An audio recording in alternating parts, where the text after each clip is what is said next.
So hello friends, আমি এখন ready হয়ে ছাদে চলে এলাম। আমরা আজকে ফুটবল আঙ্গুলে ঘোরানো শিখবো, ঠিক আছে? মানে আঙ্গুলে ফুটবল স্পিন করবো। ফার্স্ট রাইটে আমার ফেল হলো, কারণ আমি জানি না। এখন 4:51 বাজে, 1 মিনিটের মধ্যে আমাদের চ্যালেঞ্জ শিখতে হবে। প্রথম স্টেপ হচ্ছে যে আমাদের এই বলটাকে ভালো করে আগে গ্রিপ করতে হবে, যেটা আমি ইউটিউব থেকে টিউটোরিয়াল নিলাম। আর 2 নম্বর স্টেপ হচ্ছে এভাবে ধরে আমাদের হাতের তালুর মধ্যে ঘোরাতে হবে, ঠিক আছে? তাও আমি চেষ্টা করে যাচ্ছি, এই একটুখানি ট্রাই করলাম, হলো। কিন্তু তারপর আমি দেখলাম যে আঙ্গুলটাকে একটুখানি বেঁকিয়ে তারপর হচ্ছে ফুটবলের ওখানটায় রাখতে হবে। তাই জন্য উঠিয়ে যখনই আমি সঙ্গে সঙ্গে এরকম করতে থাকলাম, ফার্স্ট আর একবার ফেল্ড হলাম, কিন্তু দেন যখন আর একবার ট্রাই করলাম তখন দেখলাম হতে থাকলো। তখন আমি অবাক হয়ে গেলাম। তখন আমিও চেষ্টা করলাম, দেখে একা একা আবার পড়ে গেল, অনেকক্ষণ ঘুরতে পারলো না।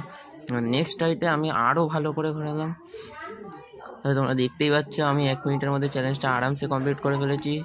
তাহলে তোমরা কি আমাকে সাবস্ক্রাইব করবে? তাহলে একবার ভেবে দেখো। Okay, bye. Thanks for watching my video.